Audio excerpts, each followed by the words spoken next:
Terima kasih Anda masih bersama kami, pemirsa. Kita lanjutkan diskusi. Dokter Nazar, kalau memang kemudian proses penempaan mental terhadap calon dokter ini cukup penting, tapi bagaimana kemudian kita bisa memaknai mana batasan begitu ya penempaan mental yang seharusnya agar calon dokter ini menjadi dokter yang kuat, tidak manja begitu ya, dan juga siap menghadapi berbagai hal pada saat nantinya bertugas menyelamatkan nyawa, dengan batasan yang masuk ke ranah perundungan atau bullying gitu, Dokter Nazar.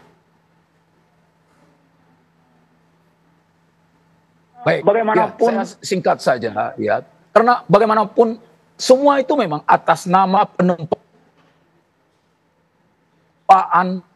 psikologis, ya psikis, kemudian pendewasaan dalam disiplin. Itu kan sebenarnya yang tujuannya itu. Dan setiap setiap listing itu yang masuk, kalau kami dibedah di Cipto itu, saya masuk tahun 85, saya selesai tahun 90. Kami waktu itu memang 10 semester. Jadi di situ memang ada gradasi kewajiban internal.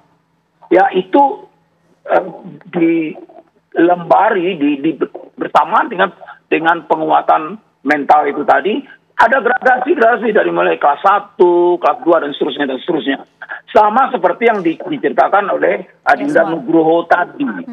Namun, ya tingkatan-tingkatan itulah yang kemudian apabila didengar atau diketahui atau ada yang mengadukan kepada pihak lain, pihak luar, tapi itu mohon maaf saya bilang entah itu orang tua atau kerabat atau sebagainya, itu penilaian masyarakat juga tidak salah kalau itu dianggap sebuah bullying. Jadi kalau mau dibuat batasan, sampai hari ini memang tidak ada batasan kan? Apa yang dikatakan bullying? Belum lagi menurut anestesi bullying itu seperti apa? Buat kami di bedah bullying itu seperti apa? Itu punya mutelahan yang dalam dan itu harus melibatkan tidak hanya para dokter, tidak hanya yang sedang mengalami pendidikan, itu juga para psikolog dan masyarakat umum. Nah, satu contoh Maria, saya tidak berniat membela atau menafikan atau menegasikan dugaan-dugaan bullying. Ya, tidak sama sekali dalam apa yang akan saya sampaikan dalam waktu singkat ini. Kami tetap dimanapun pendidikan, pusat-pusat pendidikan, di spesialis manapun juga, sangat anti terhadap bullying. Karena itu kan bertentangan dengan etika yang diberikan pada awal. Nah, contoh sebenarnya, ya, saya waktu di RSPM itu, kami tidak pernah mau beriuran sama sekali.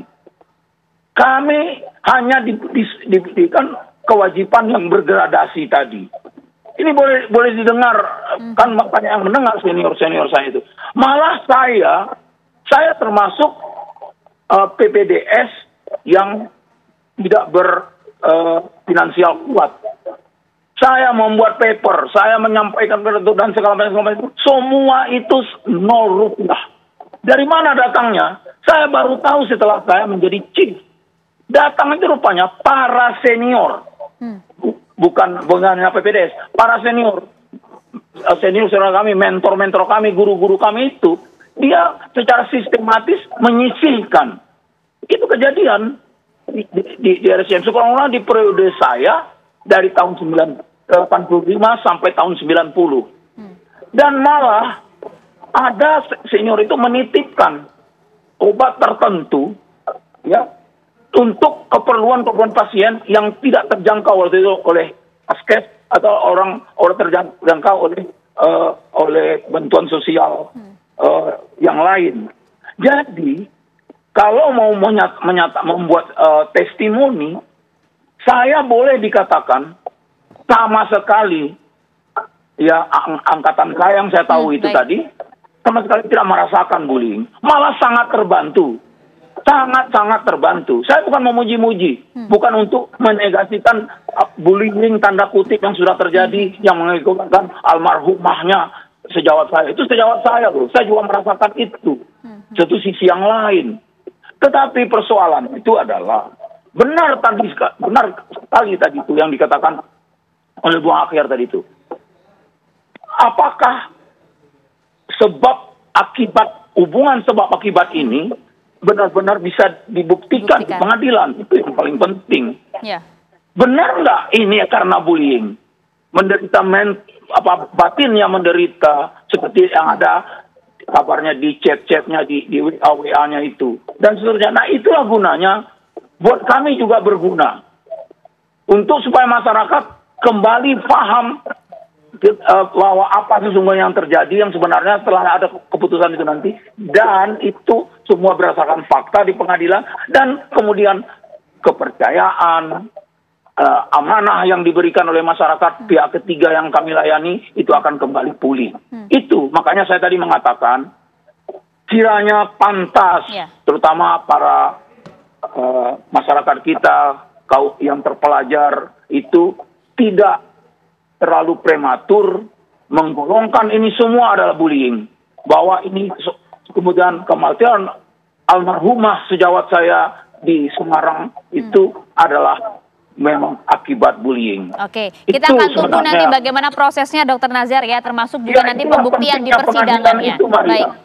Itu pentingnya pengadilan itu, Maria. Pak Ahyar, apa kemudian proses upaya hukum yang kemudian bisa dijajaki kembali ya, agar kasus ini betul-betul terbuka mana yang benar dan mana yang tidak? Buka semuanya. Jadi kemungkinan tindakan apa yang dilakukan oleh katakanlah yang minimal yang dari 3 orang atau ada lagi yang lain tidak. Ini kan ada dalam istilah hukum ini ada penyertaan ini. Pernyataan itu satu tindak pidana dilakukan oleh beberapa orang. Dilihat siapa saja melakukan, apa saja yang dilakukan, perbuatan yang mana. Perbuatan yang mana ini bisa beririsan atau berkorelasi dengan pasal yang mana. Coba lihat, bisa tidak memenuhi unsur-unsur itu. Ada nggak alat buktinya? Jadi benar-benar saya berharap penegak hukum ini seperti Bung Nazar katakan tadi, ini akan berdampak positif terhadap masyarakat kalau kasus ini memang dibuka sebuka-bukanya. Juga mudah-mudahan saya juga yakin teman-teman dari Undip tentu ingin juga buka persoalan ini. Pasti mereka tidak juga ingin memikul beban yang tidak harus mereka pikul. Beban itu harus dipikul oleh siapa yang harus pikul. Tangan mencincang, bahu memikul. Siapa yang berbuat, dia yang diminta pertanggungjawaban. Itu yang harus dilakukan. Buka semua pasal mana yang bisa mungkin diproses. Kalau enggak dikesampingkan. Nanti siarkan dibuat humas dari Polda memberikan penjelasan kepada masyarakat. Baik. Berdasarkan perbuatannya, pasal inilah yang mungkin bisa kita lakukan.